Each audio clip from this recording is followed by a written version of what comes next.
प्रेरणास्पद कथाएं YouTube channel पर मैं धनंजय जैन आप सभी का हार्दिक अभिवादन करता हूं। छोटी सी कहानी डीजे की जुबानी। दोस्तों, आज की कहानी बुद्धिमत्ता से परिपूर्ण कहानी है, जिसके पास मां सरस्वती का वरद हस्त से परिपूर्ण रूप से आशीर्वाद है, उसके जैसा अलमस्त, उसके जैसा कोई मौजी हो ही नहीं सकता। एक राजा जिसे सुयोग्य मंत्री की आवश्यकता थी और वो चाहता था कि मेरे राज्य का जो मंत्री है ऐसा होना चाहिए जो कि प्रत्युत्पन्नमति हो, दूर की सोचने वाला हो।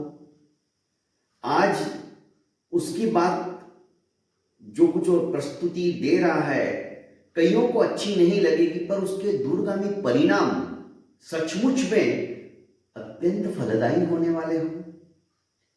ऐसा कोई मंत्री मुझे मिल जाए तो मेरा राज्य दिन दुनी चौगुनी उन्नति करता चला जाएगा। और राजा स्वयं इस खोज के लिए कई बार अपने शहर में ही वेश परिवर्तित करके घूमता था, लोगों से मिलता था। एक बार घूमते घूमते नगर के बाहर एक खेत में एक किसान को उसने देखा।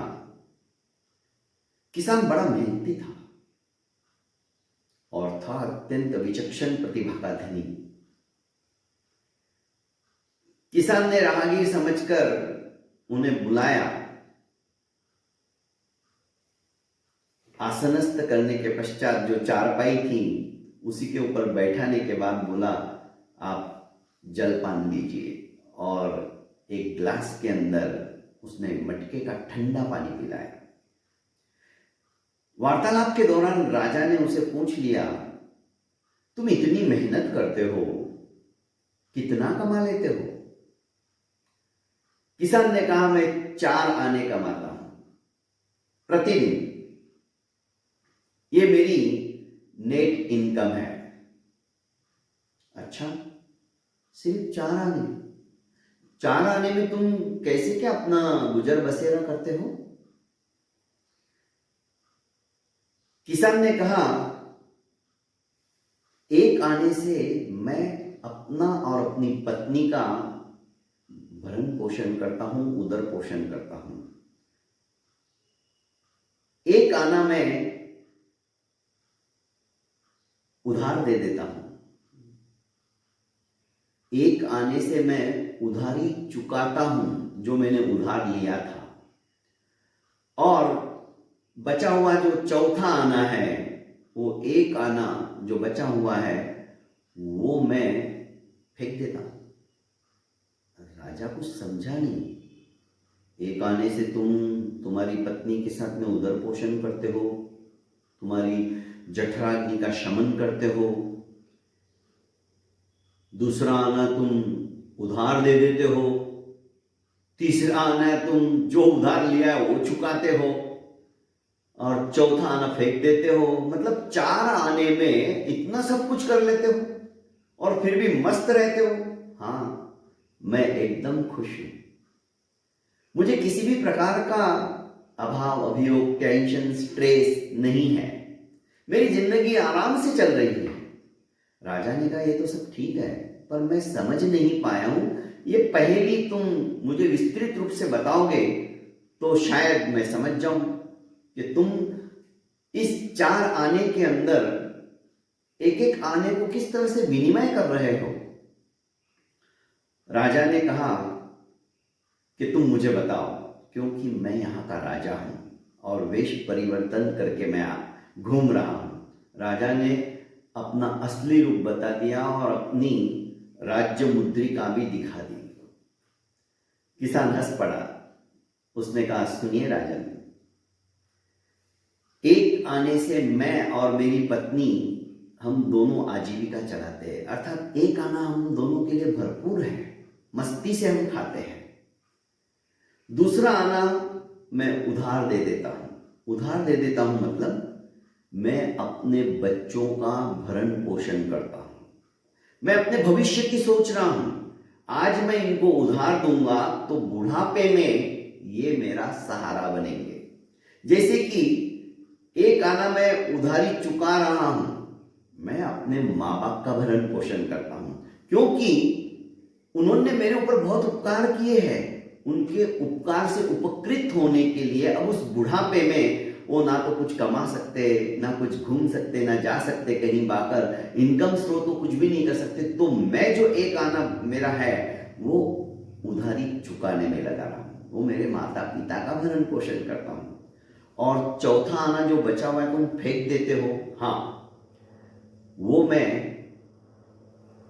दान, धर्म, गरीबों की सहायता, इसमें विनिमय कर देता हूं, इसमें व्यतीत कर देता हूं, पर अपेक्षा नहीं रखता कि उसके बदले में मुझे क्या फल मिलने वाला है।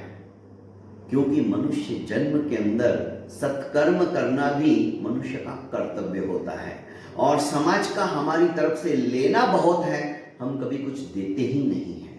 तो वो एक आना मैं इस तरह से फेंक देता हूं, क्योंकि कहावत है ना, नेकी कर कुएं में डाल, फेंक दे, टेंशन मत ले।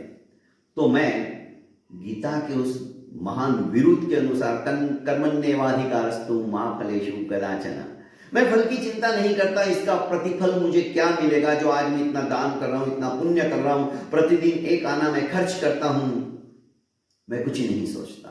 राजा सोचने लगा, मैं तो लाखों स्वर्ण मुद्राएं रोज कमाता हूं, लोगों से टैक्स कर वसूल करता हूं, फिर भी मुझे अपने परिवारजनों की चिंता है, अपने राज्य की चिंता है, राज्य कोष कैसे ज्यादा से ज्यादा बढ़े इसका टेंशन पालता हूं।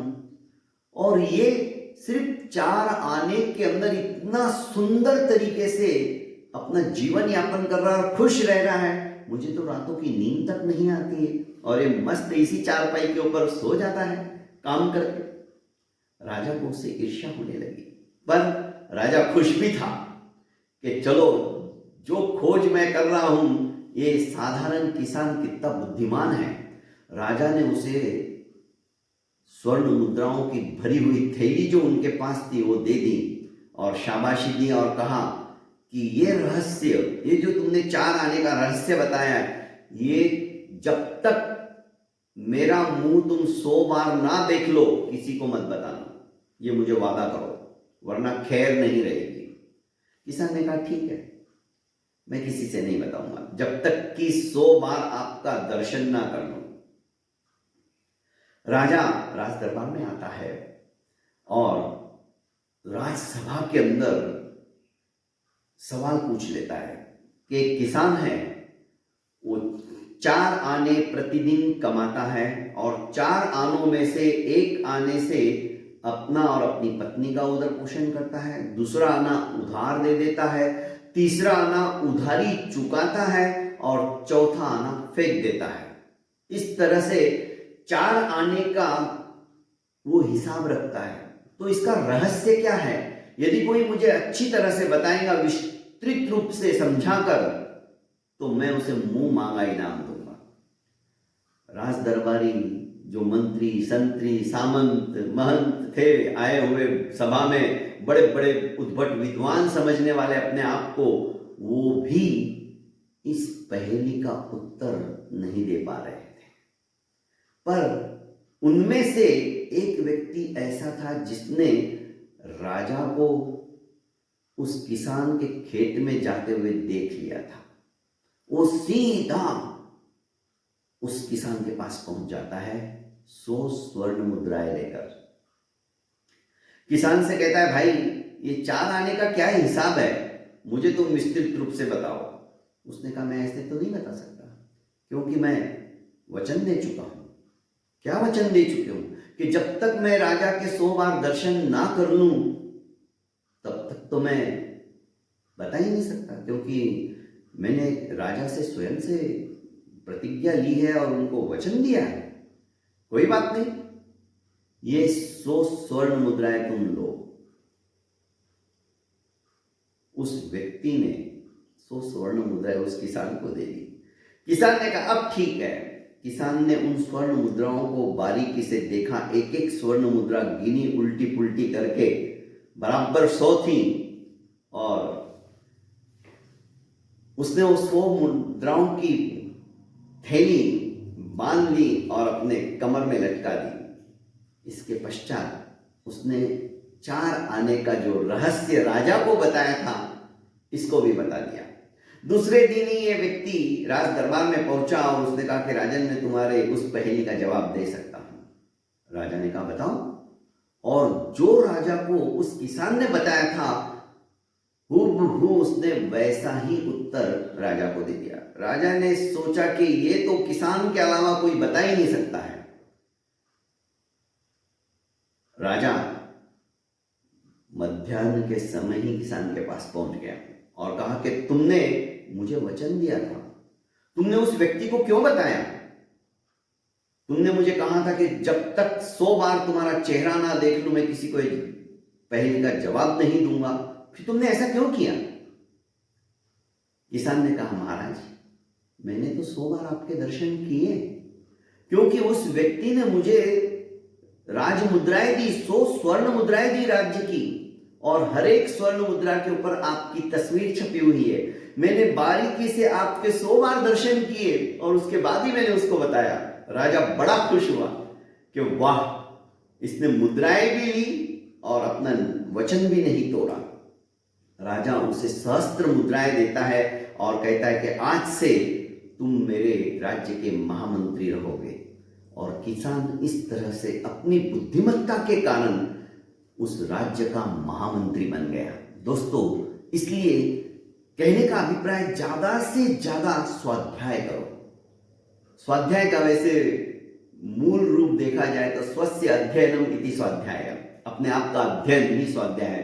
पर स्वाध्याय का यहाँ पे तात्पर्य है कि ज्यादा से ज्यादा पढ़ो, ज्यादा से ज्यादा अच्छे लोगों की संगत करो, जिससे कि हमारा ज्ञान वर्धित होता चला जाए और अज्ञान रूपी जो अंधकार हमारे आत्मा के ऊपर आच्छादित हो चुका है, छाया हुआ है, उस अंधेरे को हम शनै शनै ज्ञान की ज्योति को प्रज्वलित कर उस अंधेरे को हम मिटाएं। देखिए दोस्तों, ज्ञान हमेशा हमें एक प्रशस्त मार्ग दिखाने वाला होता है।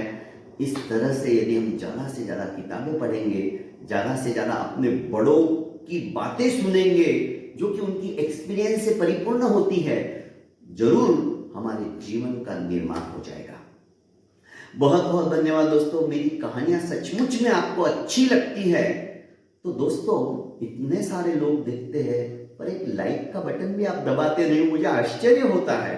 और हाँ, कमेंट बॉक्स में भी कुछ तो लिखिए, लिखना शुरू कीजिए। ज्ञान का ही एक तरह से प्रारूप है, जिससे कि मेरा उत्साह बढ़े और प्रतिदिन नित नई कहानी मैं आपके सामने लाकर प्रस्तुत करने का प्रयास करूं। आज ये कहानी 1010वीं कहानी है। अविरत रूप से आपके सामने मैं कहानियां रख रहा हूं। और दोस्तों, ज्यादा से ज्यादा प्रेरणास्पद कथा यूट्यूब चैनल के इस लिंक को आप अपनों को फॉरवर्ड कीजिए।